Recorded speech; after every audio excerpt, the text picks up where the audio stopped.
It's not recording. Greetings, welcome to the Transforming Assessment webinar series. This is the first for 2021. We made it through a tumultuous year last year. Hopefully this year is looking brighter. Today's session is about enabling student agency in assessment and feedback. And we have a selection of speakers. Fabio will be our chair today. So Fabio, would you like to begin, please, and do the introductions? Certainly. Okay, we see the slides. Perfect, and thank you, Matthew, and thanks to the Transforming Assessment Network for having us. I'm one of the members of the committee of the Assessment in Higher Education Network, and from this year we decided to intensify our contacts and our partnership. So this is the first joint session out of 4 that we are going to have in 2021. So I'm going to be your chair and co-host today. My name is Fabio. I'm coming from the University of East Anglia in Norwich, England. But in the chat, we also have Fiona Bennings from the University of Bradford. And Fiona is certainly going to help me to vet the chat, which is already quite hot, as I can see, and go through all your comments and convey them to the presenter. So let me say something about the Assessment in Higher Education Network. We are an independent group focused on developing research-informed practice in assessment and feedback in higher education. We have an international executive committee. We have members from Australia, from the United States, from Europe, and most certainly in the United Kingdom, where I am. And we are interested in organizing and promoting events across a full range of subjects, anything concerned with evaluating, researching, developing policy and practice, everything related to assessment and feedback. And we also organize a yearly conference. So our next one is going to be across June and July in 2021 in Manchester, in England. So we are going to have keynotes. We are going to have peer-reviewed presentations, and I can assure you that the process of review is quite rigorous. And we also offer master classes. So I don't know whether travel allows for this year, but we really hope that you will be able to join us in future editions, if not for this one. And thank you for being to us. Screen time in these crazy times come with a premium. So thanks to all colleagues who join us from different parts of the world. I think that we are ready to provide an outline of the session. So we have 2 presenters with us. We have Juuso and Rachel, and each presentation is going to last 15 minutes. We are going to have 5 minutes for quick questions, burning questions, and of course you can have the chat and put all your comments in the chat as well. And we are going to use the remaining part of the time for us today to have a final discussion and a final chat. So without further ado, please let me introduce our first presenter for today. This is Juuso Nieminen from the University of Eastern Finland, who's going to talk us about student agency and student self-assessment. Juuso, over to you. Well, okay, hello. I hope you can hear me. Thank you very much, Fabio, for introducing me. Hello, everyone. It's a bit weird to just talk to my computer. I think I'll leave my camera off for the presentation. Please have conversations in the chat if you feel like having discussions already during the presentation, and after the presentation, I would be glad to answer any questions. So yes, I will be talking about student agency and self-assessment. First of all, this presentation is based on an article published in Assessment and Evaluation in Higher Education last year that I wrote with Laura Tuohilampi. Not sure if Laura is participating, but if you are, hi Laura.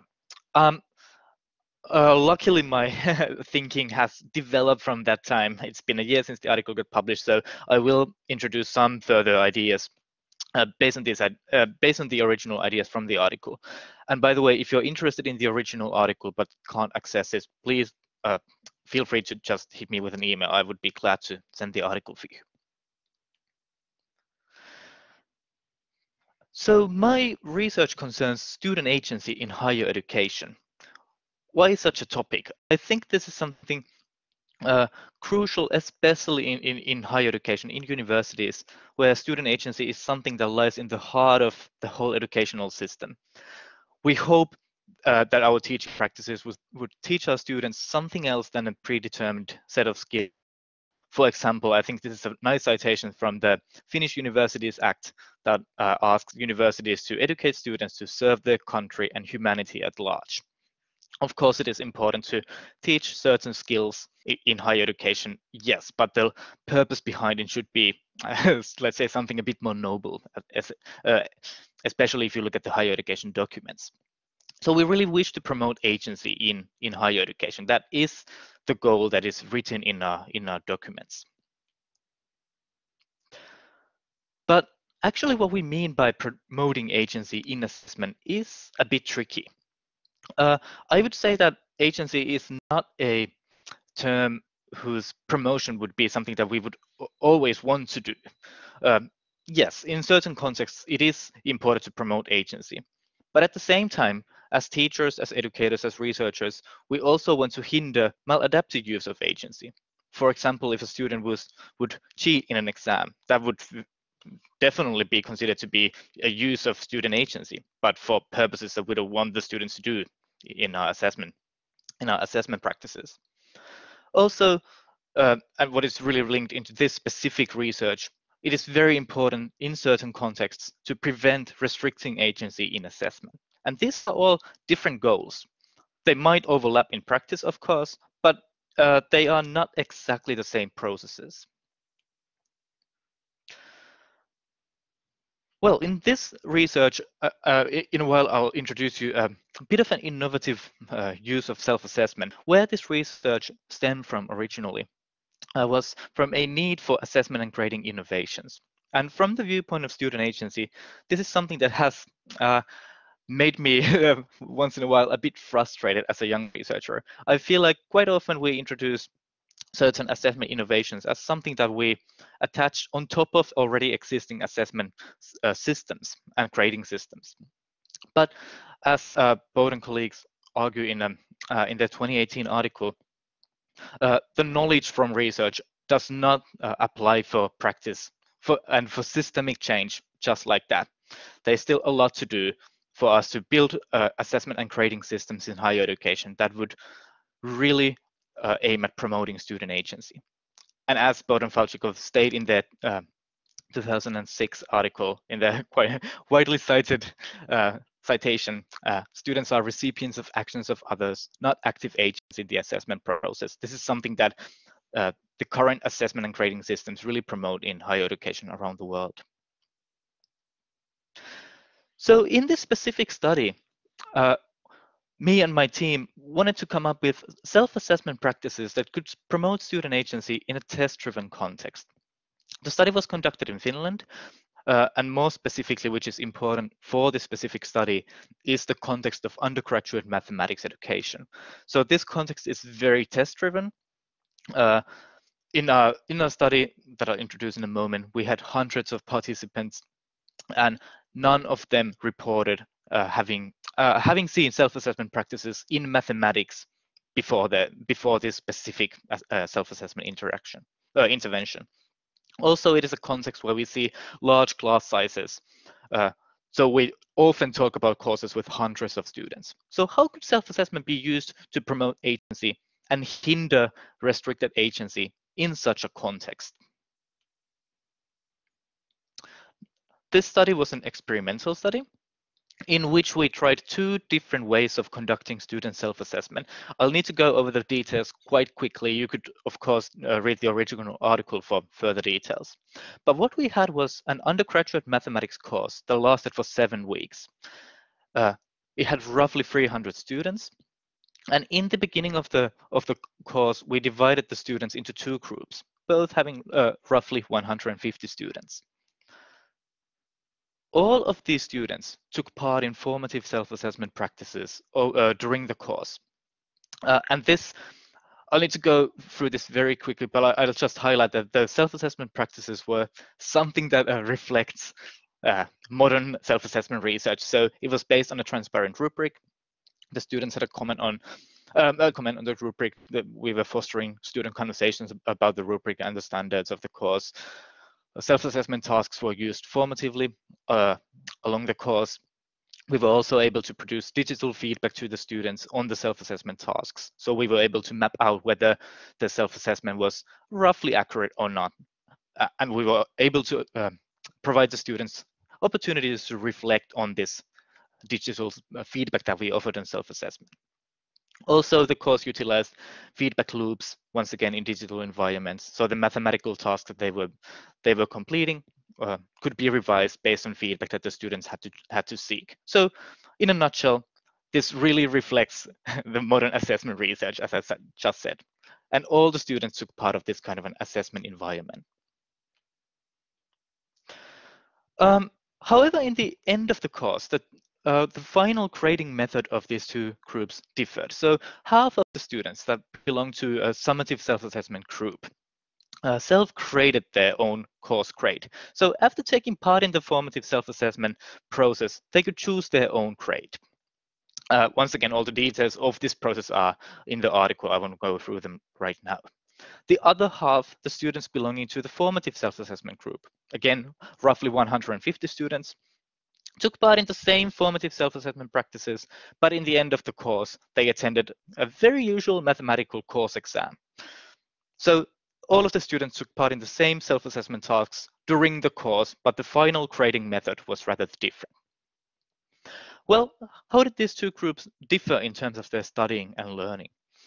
In a quantitative study conducted by me and my team in 2019, we found out that the quantitative differences between these groups was significant. The students who self-graded their work showed better quality of studying and higher self-efficacy. But what about student agency? To see how the student experiences of agency differed in these groups, we conducted interviews. So 26 interviews for the students in the summative self-assessment group and 15 for the students in the formative self-assessment group.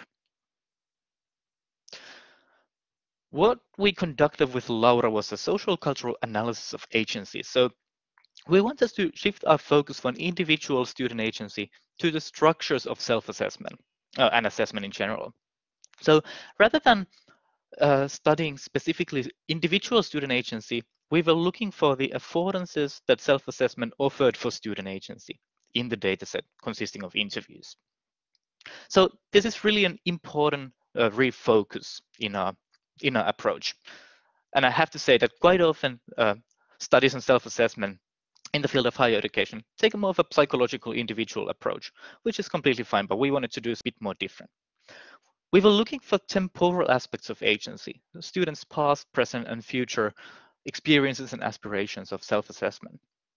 And also, we conducted an analysis of the type of agency. So we were looking for adaptive uses of agency, maladaptive uses of agency, and passive use of agency. And I'll show you a couple of examples of these. So first of all, let me start by summarizing that all types of student agency were present in both student groups. So all the students took part in the same formative self-assessment practices, but half of the students self-graded their work. They could choose their own course grade or course mark, and the other half attended a course exam that determined their grade. In both of these groups, we could see similar forms of student agency. So first of all, adaptive agency, something that was adaptive for students' learning. Many students commented that they became more conscious about the learning process because, well, just like in any sport, you constantly follow your own performance. These are direct student citations, by the way. So all students in both of the groups, I mean, students from both of the groups, maybe not every single student, of course, but most of them were able to benefit of the formative digital self-assessment tasks and the feedback loops during the course. This, of course, reflects earlier self-assessment research. We also identified maladaptive use of agency from both groups. So some of the students were just lazy, maybe were focusing on other courses. One of the students said that this is because I'm a bit busy, or actually very busy. So this specific course might not have interested all the students, leading them into maladaptive agency.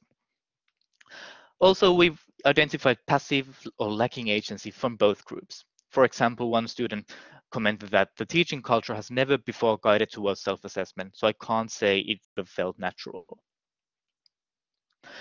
However, two important aspects were only seen in the group consisting of students who self-created their work, in the summative self-assessment group. One of them is an extreme version of lacking agency. And I think this student citation sums it up quite nicely. I would have learned and studied more if I had been in this formative self-assessment group. You would have had a specific goal and a reason to study for. So some of the students felt that they really lacked a reason to study because there wasn't a course exam. On the other hand, we could only identify future-oriented agency from the summative self-assessment group. And this was something quite significant. Only students in this group reported kind of seeing their own studying in a different kind of a light. And as one of the students said, I was finally studying for myself. One of the students sums this up quite nicely by saying that maybe my attitude wasn't that I would study in this course to be assessed, more like my attitude was that I was here to build knowledge to myself through these tasks. Self-assessment changed my stance in terms of the assignments. So just a very quick conclusion. First of all, I think these findings really highlight that the task of promoting student agency is very complex and quite contextual. Support and scaffolding is needed, especially in similar disciplinary cultures where agency is not usually promoted through assessment, such as was our case in undergraduate mathematics. It might be that in test-driven contexts, our attempts to support agency might need to disrupt rather than complement the existing assessment and grading systems. Here we could see that we really needed to kind of shake up the mechanisms and the systems of grading that the students were used to in order to enable this self-reflective stance. And finally, I would highlight the importance of enabling experiences of agency, because even these single alternative experiences might enable the students to see themselves as a learner in a different light. And actually in an article that I wrote with my colleague Julia Lahdenperä, we found out that even unsuccessful radical assessment experiments in higher education might build up students' epistemic resources as active agents in assessment, even though the assessment experiment would fail for a reason or another, and whatever it is meant by failing. It might enable the students to take this kind of a self-reflective stance towards assessment. Thank you very much. Here are my contact details. Feel free to email me if you have any further questions, ideas, and you can also reach me from Twitter with this Twitter handle. Thank you very much. Thank you, Juuso, especially for the great presentation and for perfect timekeeping. So I can see some comments in the chat, and please, Fiona, help me out if I miss any. I see that Caroline was commenting on the fact that the current teaching culture also makes the students feel uneasy about self-assessment practices, and we don't overtly teach students about self-assessing and self-evaluating.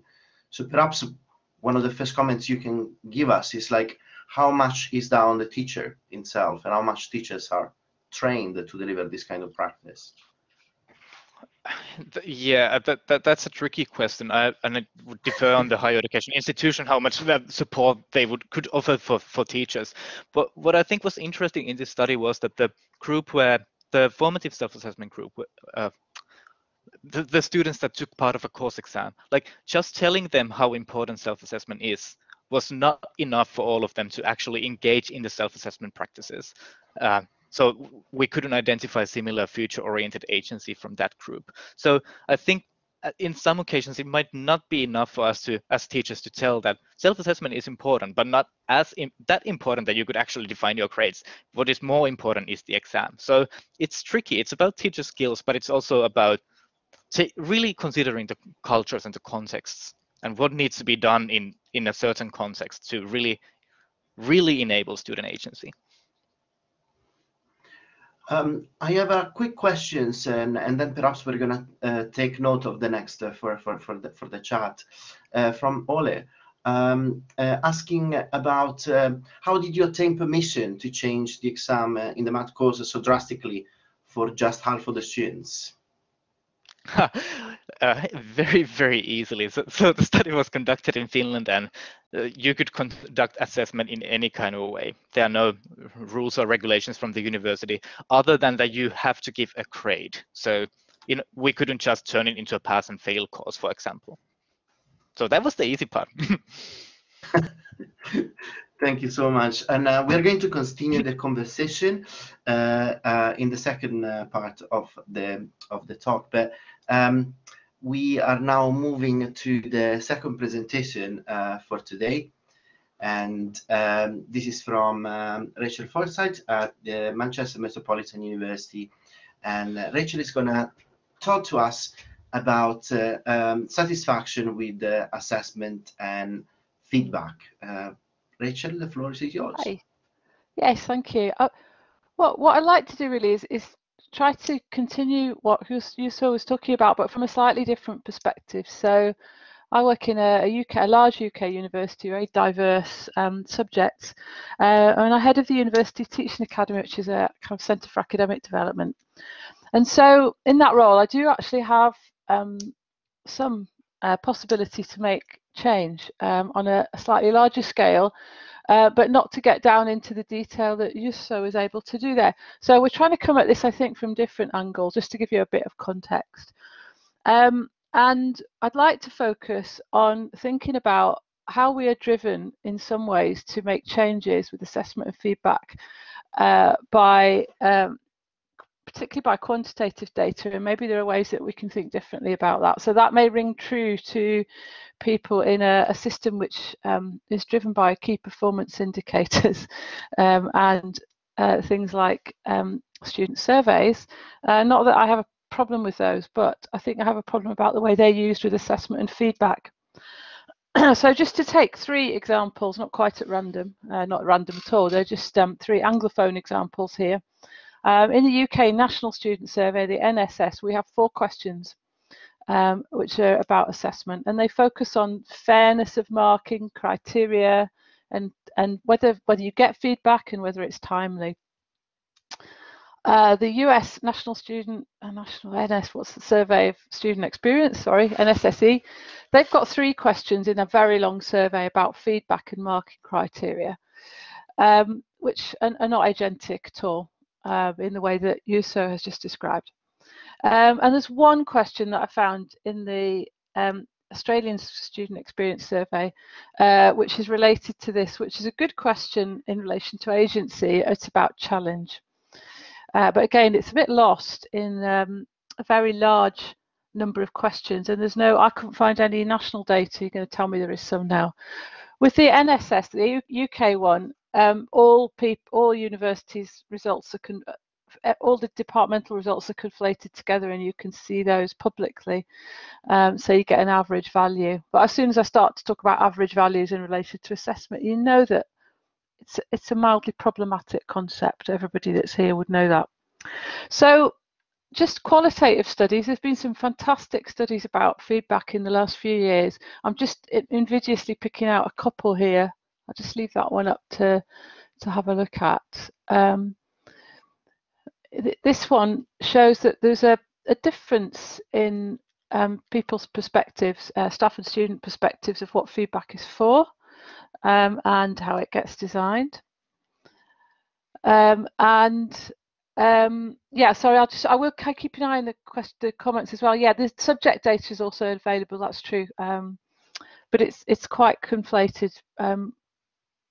Depending on the size of the university. If you've only got 20 people in music, you're only going to see one department, one program. So that's one that shows a contrast in staff and student perspectives. And this very recent one from Naomi Winstone, Oda Pitt, Robin Ashes, asking educators about what they do. It's very transmission based, and I wanted to bring it back to this notion of agency, but also think about where people get these perceptions from. So I'll just talk a little bit about what we did. We have a student survey twice a, depending on the year group, twice a year. It's an internal survey where we ask similar questions to the National Student Survey in the UK. But what we did over a period of time, and it is only up to 2016, it takes a long time to analyse all these comments, but we found very little variation. We are going to follow this up next year. Now we've had a bit of time to bed our new practices in. But we took all the free text comments, and we get about 50,000 comments every time we run the survey, so twice a year, and ran through some keyword searches to find out comments that we thought were about assessment. And then we did a grounded theory analysis of the themes, and I've grouped them into these 5 very generic themes. So, and I've also conflated 5 years together because actually there was very little difference between them. So I'll just go through them. I'm not even going to talk about marking. When in free text comments, students almost never talked about marking, very, very occasionally, and you can see that from the blue. I don't know if my arrow will, I dare to the pointer, yes. So you can see that it's not even worth thinking about it. Students don't really comment on marking, and they comment very, very little on feedback. And when I did a more detailed analysis of comments about feedback, they were mostly about formative feedback, and the green, which is the best things about the course that they commented on, they said how helpful it was to get formative feedback mostly, and when they commented negatively it's because they hadn't had formative feedback mostly. They very rarely commented on summative feedback, so feedback after they'd actually got results. Now that might have been to do with the timing of the survey before the final assessment for the year, but they would have had some assessments when they did that. So if you remember that I said that in our National Student Survey in the UK, it only asks about marking and feedback in relation to assessment. Actually, students rarely comment on those things, and what they do comment on are these other aspects here, which I've just sorted by the blue is the things they'd like improved, and the green is the best things. So just let me very quickly go through those just to give you a notion of it. On the organisational side, it's mostly about the timing of deadlines and the organisation of it. It's a hygiene factor, effectively, for the students. If the course is well organised, they rarely, or the assessment's well organised, they rarely comment, and if it isn't, about 10% of all the comments of all those 20-something thousand, 22,000 comments and odd, were just about the timings didn't fit, or they had some bunching, all things that are quite easy to fix from an organisational point of view.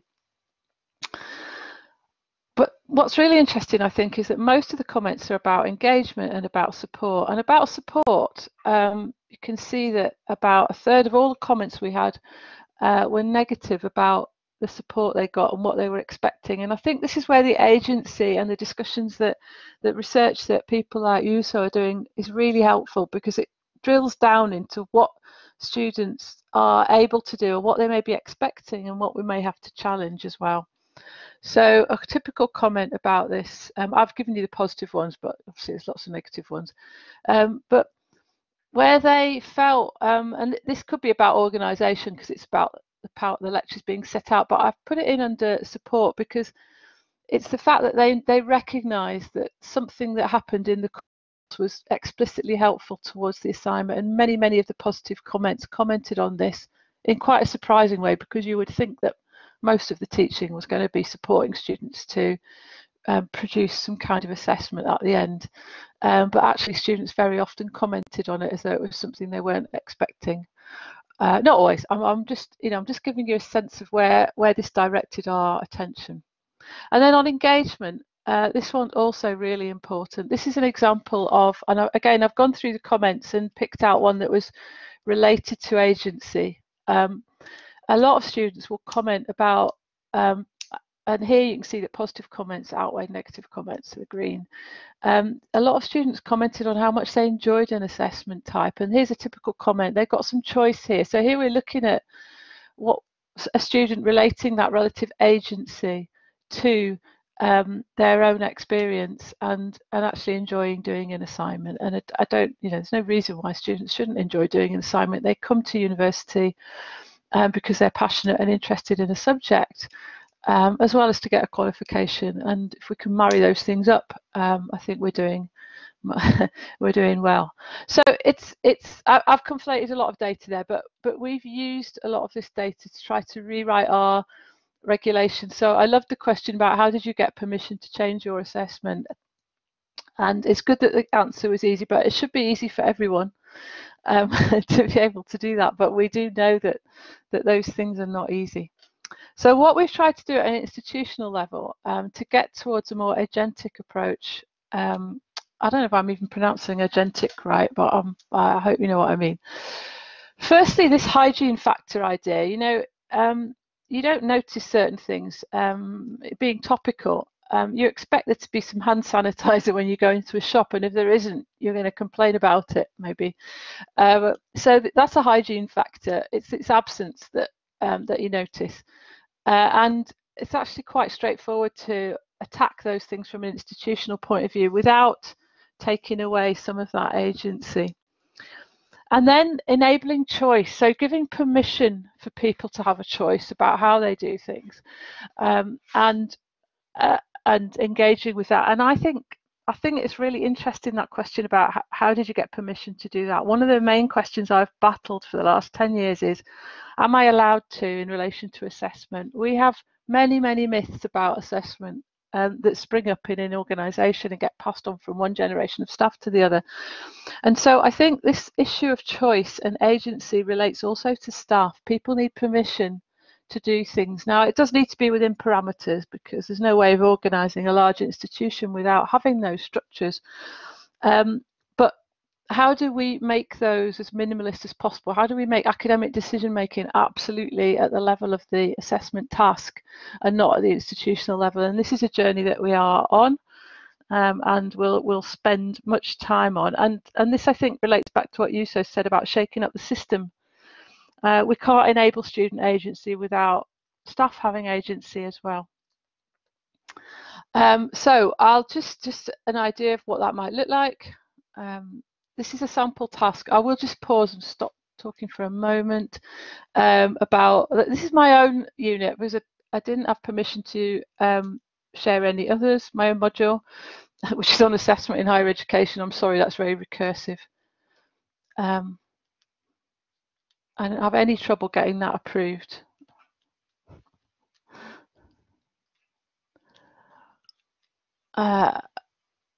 I'm really sorry, I'm going to keep talking because I'm worried about the time a little bit.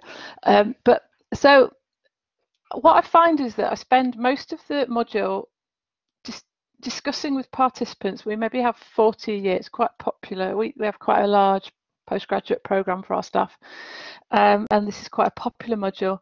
But most of the input that I provide and my co-tutor Rod Cullen provides is about what that assignment might look like. What would be of value to you as somebody designing assessment to produce for us as your assessment task? That's why it's recursive, sorry. And so we get away from a lot of discussion about content. Obviously, we provide lists of things to read and ideas about structures. But once you move over to your job is to support agency in that way and support people making their own decisions about what would be useful to them. It's a very practice-focused module, obviously. Your whole role changes, and your job as somebody that supports that agency feels different and much more participatory. And I'm working with peers anyway. I'm not working with first-year undergraduates, and that is a difference which I do understand. But there are small ways that could happen for everyone, I think. I can see that Juuso has just typed the word scaffolding into the chat, and that's exactly what you have to do. You have to scaffold that choice and that agency. So again, there's you're going to get the slides afterwards, so I'm going to just pick out a couple of quotes here. We know that this is about assessment literacy for both staff and for students, and again, there's been lots of fantastic work done recently in this area and thinking about how to get there. And I picked out the Norton, Floyd and Norton because people don't get here and feel that agency is people who do the assessments without getting some support. And okay, training's the word used there. I might use development and having this partnership approach. There's a reference list at the end, and I will pause there. And I know David's here, and he might pick this up himself. So, you know, we need a bit of courage here. We need to move forward if we want to really get to an agentic approach that supports staff and students. And it isn't always a comfortable place to get to. And I certainly feel that as someone who has to take some responsibility for those data in student survey, but also want to move forward to a more enlightened approach that we've been discussing today. So I'll stop there. Fabio, take some breath. And I've missed quite a bit of the chat, but I think a lot of it was Juuso answering questions, so few. Here we go. I think we can move on. Thank you. Thank you, Rachel. And I think you bring multitasking to the next level, because you're able to deliver and at the same time keep an eye on the chat as well. So you're doing my job very well. Not enough of an eye on the chat. I'll scroll back though. So I had a couple of questions for you. And the first one is, and it's something that on which I'm struggling myself, you know, involving students coming from different backgrounds and international students as well. When we refer to this set of feedback and comments they give to us, what we might be very conscious is that, in fact, sometimes what we hear is just a louder voice. So I was wondering how we can negotiate the fact that students might have different opinions, and whether, aside from the classification you provided, you also find the students disagree about what needs to be done, whether that is something that you find in your data.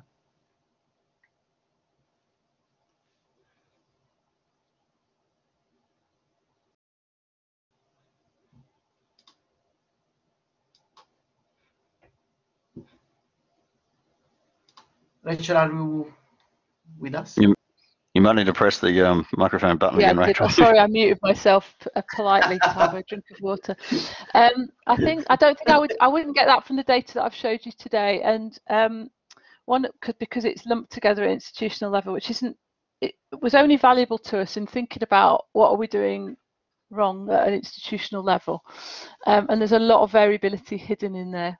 So I'm going to slide away from that question in the sense that data wouldn't show that, but I think what it points to, drilling down at the level of a program and a module, and I think somebody put in the chat, and it might have been Fiona, that that we need to definitely look at program level assessment and how these things are dealt with at that level. So that's not an answer to your question, but I think all I'm trying to do there is just open up the discussion for more probing in those areas. That studies like the ones that I've put up and the one that Juuso just showed us really get under the skin of what's happening in an actual course better than what I've just done would do. Sorry, that's not a good answer. No, it's fair enough. It's all work in progress, and I think another thing that I was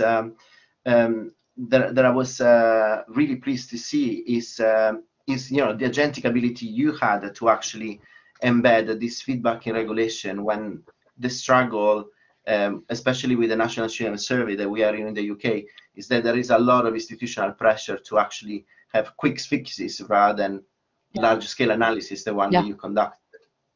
Well, we did try those things before we started on this project, which was partly supported by JISC in around 2010-11, and we're still working on this project, right? So I think it's a very long-term cultural change, which has been enabled by having a relatively stable group of staff committed to the same thing, I have to say. But I think that we started off trying to fix things because we were doing so badly in that NSS metric on assessment. And then when we started drilling into these things, we realized that you don't improve your student satisfaction scores by saying you're going to improve your student satisfaction scores. I know that sounds trite, but you have to look at what's not working. And so once we started, I'm sorry, I'm being really simplistic because it wasn't simple. But once we started looking at this notion of reducing institutional regulation and improving staff assessment literacy and staff agency, those factors and the hygiene factors, just getting our organisation right, which was an administrative factor mostly, we're not there yet, and there are still pockets where this is not working, and you can see that from the data. But but when we started to do that, we've actually found that our assessment scores have gone up quite naturally. So now we are always in the top quartile. I mean, see, I do look at these numbers. We're from trailing around the bottom of the NSS. For assessment, we're now usually in the top quartile, always in the top half. It's just averages. Everybody's improved, but we've improved slightly more. And it's because, I think it's because of this, that people feel more able to take control over their assessment practices. And I will say that when it came to the pandemic last year, when we had to change a lot of assessments because we just had to change assessments because people couldn't do them. I mean, you can't act in a play. I'm just to give you an example. If everybody's not allowed to come to campus, you know, obvious things, but there are less obvious things than that. We couldn't have exams and so on. But it all felt much more less painful because we'd devolved a lot of responsibility to teams, and all we had to do was say, this is what you can do to change it. So I think assessment literacy has benefits for both staff and students. Thank you for that. Fiona, I was wondering whether you are collecting questions for both Rachel and Juuso as well, and whether you have something that you noted in the chat. I see the chat has been heaving, which is fantastic, but it's making the job of the chair really, really difficult, but in a very pleasant way. Perhaps one of the common denominator, well, there are many across the two presentations, has been this need of also of revisiting assessment and feedback literacy. Assessment mostly for use of presentations, and feedback mostly for Rachel. Perhaps you would like to elaborate on this point in turns. Juuso, would you like to add a few words about this? So wait, could you repeat the question? I was multitasking it. Sorry. We all are. Too many conversations going on. So many places. Yeah, it's fantastic, and it's great to see so many colleagues from all parts of the world involved in that. Some of those at the beginning of the day, and some of those at the end. It's always pleasant. Yeah. and humbling. So one of the considerations I was bringing forward is that the need for assessment and feedback literacy is pretty much coming out loud from both presentations. So I was wondering whether we can explore and elaborate a little bit more on this point, according to the experience in both your presentations. Oh yes, absolutely. I think it's all about developing students' assessment and feedback literacy, and my study comes from a background where that is not. That is very, very rarely done explicitly. Of course, students develop these skills by themselves with their friends and so on, but it's not explicitly tied into the structures of courses of undergraduate math education. So yes, I think in my study, this self-assessment experiment was some kind of a like that disruptive element made the students critically reflect on the whole structure of assessment. So I think that was kind of a starting point for them to shake up their ideas, shake up their epistemologies concerning assessment.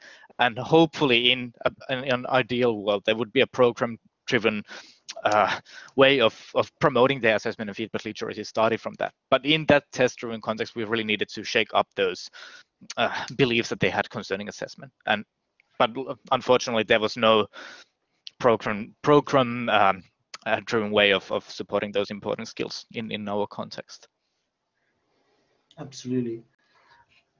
Rachel, have you have anything to add or to reflect on what Juuso said? No, except that your experience? No, I think it's really similar for staff as well. So and David's put that in the chat as well, that just do what's right, not what's allowed, and this fear of assessment is really strong, and it's totally understandable because assessment's hugely important. I mean, we haven't touched on that, but today, but assessment's really important to people. It's going to decide what qualifications they get and how well they do, and maybe what jobs they get, and so on. And so everybody's quite scared of getting it wrong. And I think that this is where the focus probably needs to be, that making people feel confident, and I think that's true for students and staff. So the discussion in the chat, a lot of that's been about, you know, the kind of, I'm paraphrasing, the staff are always right, and so and working hard will get you to where you need to be. But actually, those aren't the skills that we're really trying to develop. But are we very explicit with students about that? So all those things are mixed up together in a big muddy puddle in people's heads, I think, and it's quite hard to disentangle them. I mean, I find that, you know, I'm not an expert in, you know, what's happening, and I've used acting as an example already, or nursing, or whatever. My background's in physics, and now I assess in a higher education program. I can't possibly know what the best thing to do is in someone else's program, and they know what that is, but I can help them get there. And I think all these conversations are leading in that same direction.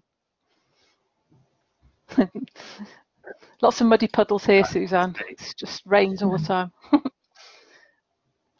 Yeah, that's right, Matthew, to read instructions, but the instructions also need to be written in a way that will lead the students that way, and that's tricky. Yes, and we had a question from Nicola, I see, 748. The first paper raised the issue of those students who were demonstrated an extreme lack of agency. Where does this come from, and how can we address it? So, so perhaps we can respond to this question, Juuso? Yeah, in my study, it was connected to the disciplinary nature of mathematics. I think someone, maybe Mike, just commented it on the chat that mathematics is quite often presented as a kind of a right or wrong discipline. That's how it still goes at the undergraduate level, at least in Finland, and I know that that's how it goes in many other countries. That's how the test-driven system kind of justifies itself, because it's easy to measure students' right or wrong answers, right? It's not that much about critical thinking or other skills that are deemed important but not as important in assessment. So that disciplinary context was very, very important for my study. But also not just that. We know that in Finland, I'm actually currently working with a national data set based on which we know that, especially in STEM subject, but quite thoroughly in all Finnish school subjects, self-assessment is rather rare. Peer assessment even more rare. So these student-centered practices are still not implemented in a way that they should be implemented at the school level even in Finland, that is often known as a country with a rather good educational system. So it's also about implementing the assessment policies in practice and really bringing these student-centered practices in practice. I don't know, Rachel, if you would have any other thoughts on it. No, I don't think I can add anything to that. I think we're all on a journey of being more courageous about this, and you know, we're here at a webinar series of transforming assessment, and you know, it needs to bleed back into the teaching as well. You know, formative assessment. You know, I just think that's teaching, isn't it? And we need to not have. It needs not to be so separate all the time. And I know. David Bowd.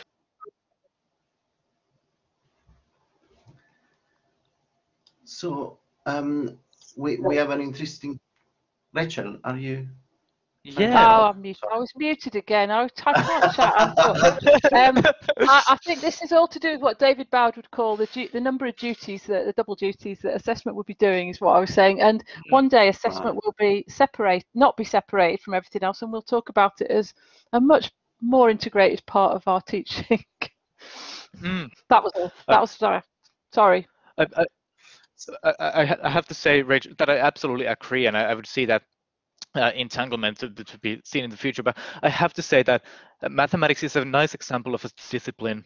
Undergraduate mathematics is a nice example of a discipline where the teaching practices might enable student agency. They might even promote it. They might, like, teaching practices might do a lot of important, nice things. But assessment is the one factor that, in my multiple data sets, seems to be the one factor that is actually hindering student agency. So I think that it's quite interesting. So Christina has posted a quite interesting comment in the chat, where she said, like, we also have issues about the kind of assessment that is cheap to implement. How many of us are hearing about e-assessment? So do we have any considerations about the ease at which we can implement assessment practices that are agentic, that are actually empowering students, and yet support staff in the challenges that we are facing, especially in these days? Well, I have to say that self-grading is a very cheap option. But that's only half a joke, because in our case, not only in this specific course where this specific data was collected, but the method has been implemented in many large mathematics courses, and all those resources that used to go for correcting exams is now put into other practices, such as offering feedback formatively during the course. So we have actually been able to, or I'm not working there anymore, but we have been able to like use the same teaching resource that is of course limited to do other things than marking exams. Thank you for that. I was wondering whether there are any questions that colleagues are posting in the chat that I didn't see. Please feel free to ask again, so that I can actually convey to our speakers. We still have a few minutes before the end of the session.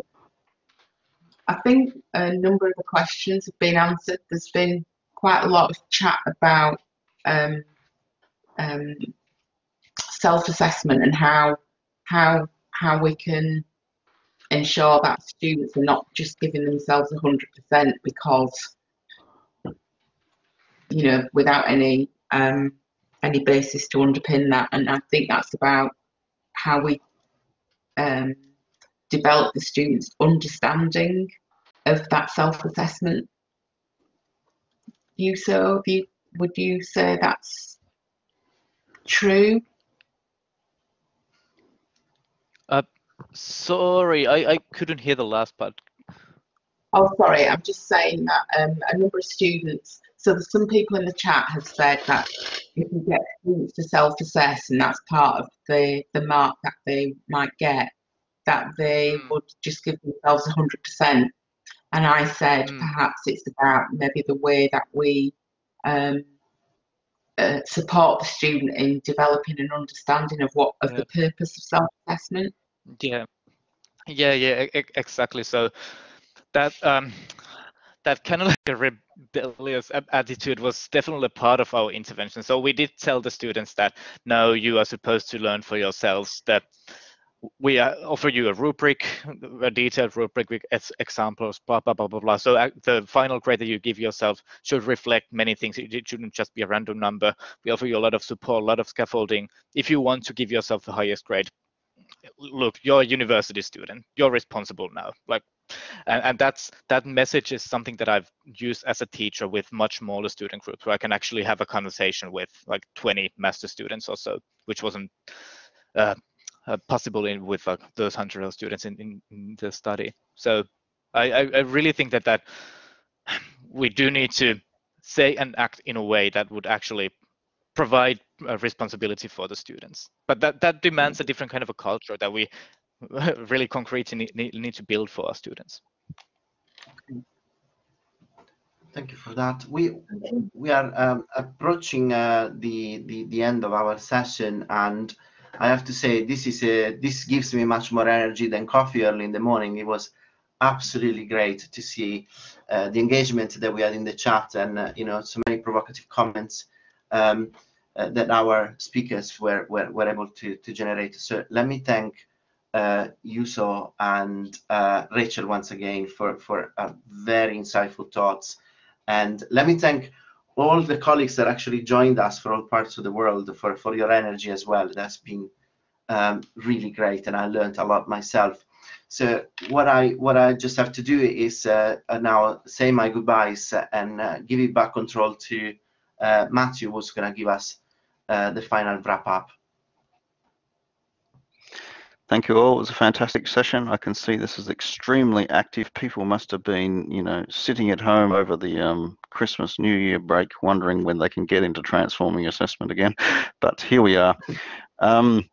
Just quickly, details of the next session coming up is not quite confirmed, but we hope to have something around confidence-based assessment, confidence-based marking and things.